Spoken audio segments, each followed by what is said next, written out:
Previously on Games That Rock. Oh, damn.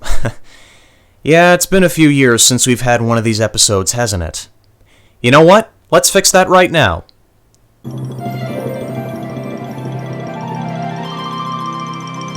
So for this episode, what do you say we take a trip back to the year 1997 to visit Tomb Raider 2, the apex of Tomb Raider games, and one of my all-time favorite games for reasons I'm not going to bore you guys to death with right now.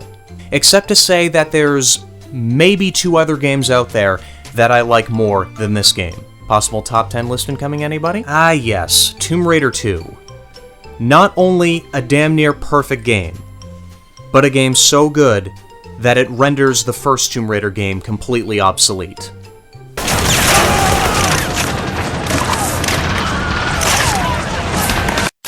What did you just say?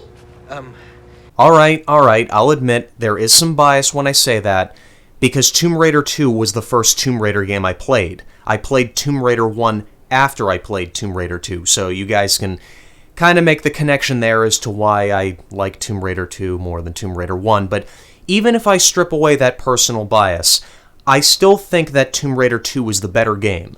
Don't get me wrong, I still respect Tomb Raider 1's legacy 110%, but I also feel as though the only thing it really did was lay out the groundwork for an action-adventure masterpiece, while simultaneously falling short across the board, and that's where Tomb Raider 2 comes in.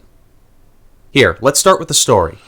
Lara's trotting the globe, hunting for the Dagger of Xian, and by the way, this is the correct way to pronounce this word, look it up if you don't believe me, which is a magical dagger that once you stab yourself with it through the heart, it turns you into a giant fire-breathing dragon. Okay. Lara starts her search for the dagger in the Great Wall of China, where shortly after she's attacked by some crazy Italian guy whom she later finds out is a member of something called the Fiamma Nera, which is a cult that worships the dagger and seems to have no problem plastering their logo wherever they go on whatever they please, led by a maniac named Marco Bartoli. And he wants the dagger for reasons that are never actually explained. I guess he wants to take over the world, or fulfill a childhood dream of being a dragon, or flying or something. I don't really know because the game never tells me, doesn't even give me a single hint.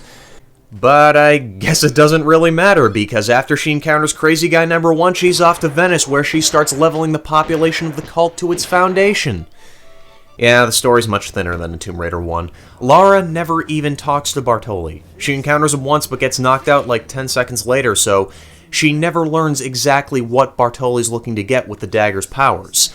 There's far fewer cutscenes here, and Lara talks in only 3 of them, one of which is at the very end of the game where she breaks the 4th wall, so it doesn't even add anything to the story. But despite this, the game does a pretty darn good job at setting up and explaining everything.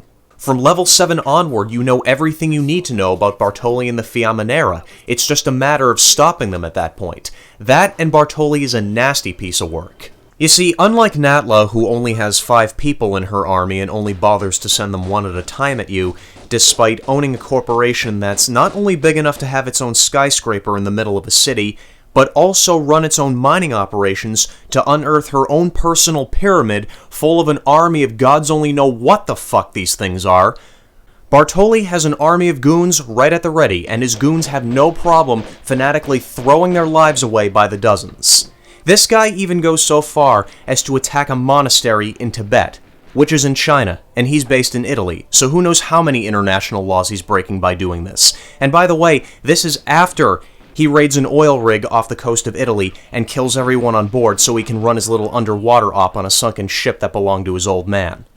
Blood or answers? I have no preference. You should spill a bit of them both. Holy shit! This guy means business.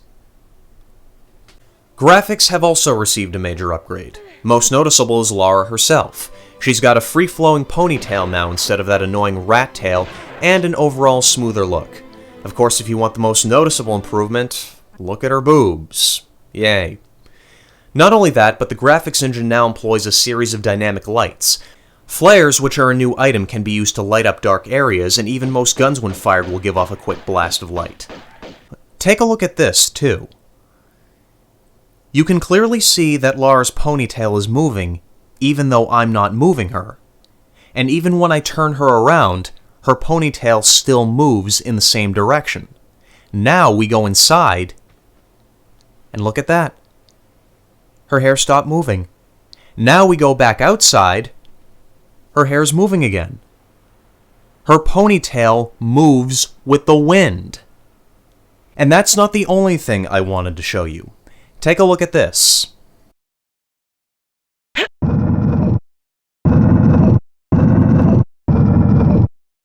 Yeah, Lara pulled a crate. So what? Well, let's zoom in.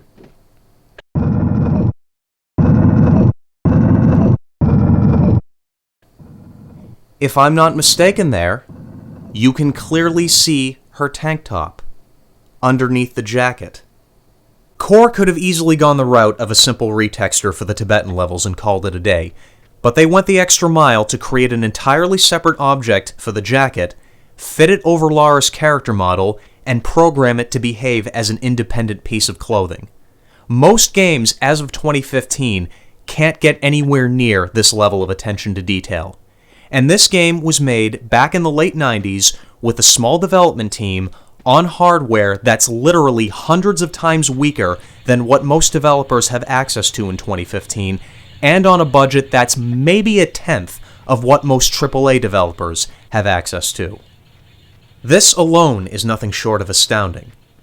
And the technical department of Tomb Raider 2's graphics isn't the only area to receive a vast improvement. The art department has been given a similarly phenomenal improvement as well.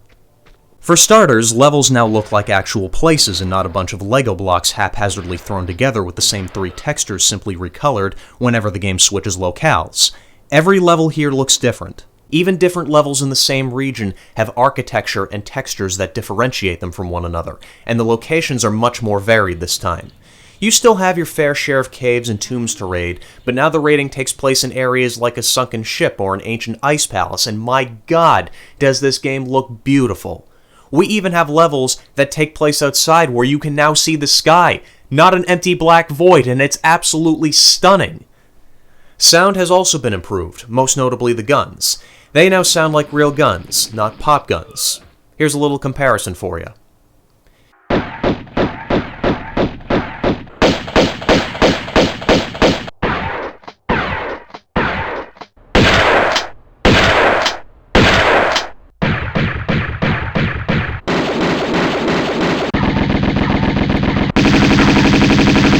Gameplay is mostly the same as Tomb Raider 1. There's no shortage of death-defying jumps, puzzles to solve, traps to avoid, places to explore, everything you'd expect from a Tomb Raider game, and a few new additions. You can now do a 180 mid-air during a jump, and even underwater, which is invaluable during gunfights. In addition to having flares, you also have a few new guns. The pistols, shotgun, and Uzis all return from the first game, the Magnums don't. They've been replaced by the automatic pistols, which function the exact same way. Seriously, they have nothing that separates them from the Magnums except for the name and a slightly different look. They're not even automatic, even though they look like SMGs. I don't even know why the name was changed, but whatever.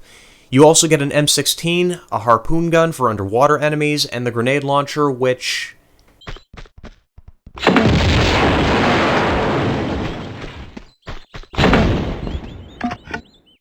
There's also vehicles. We get a speedboat in the Venice levels and 2 types of snowmobiles in level 11, one of which has machine guns on it, and it's fucking awesome.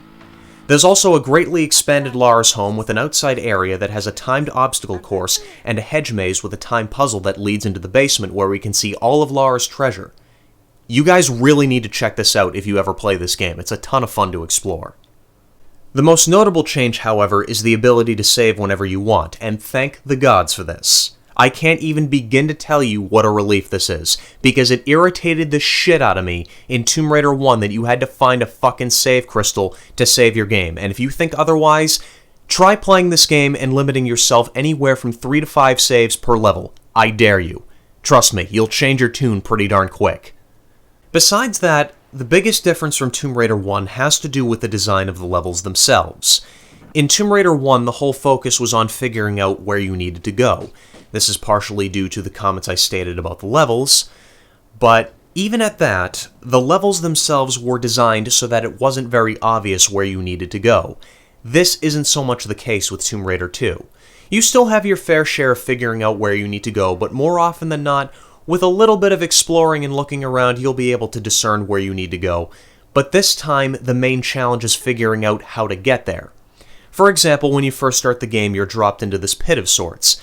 You'll be able to figure out that you need to get out of here pretty quickly, but the real question is, which wall do you start scaling to actually get out?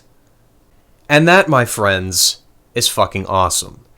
Tomb Raider has always had a heavy emphasis on puzzle solving, and by mixing both of these elements together in the level design, it turns every room in every level into a puzzle of sorts. But there is one downside. That downside being the fact that this game has not aged well. If you've never played a Tomb Raider game before and are looking to dive into the series, I strongly urge you to play one of the older games first. Namely this one, because if you try playing any of the games from the Legend trilogy or the 2013 reboot and then you try playing this game, it's going to be one hell of a chore to play. The controls are very tank-like, they're not fast or fluid at all, and the movement of Lara in general is based off of a grid-like design. It's going to take a bit of practice to learn the finer points of how to jump in this game, and despite Tomb Raider 2 modernizing its formula quite a bit, one old-school remnant remains. That remnant being, if you're not dead on with your jumps...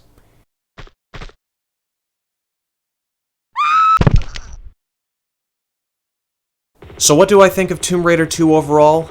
As I stated at the start of this video, it's the quintessential Tomb Raider game. If you've never played a Tomb Raider game before and are looking to get into the series, or are just in the market for a damn good action-adventure game, there's no better place to start than here.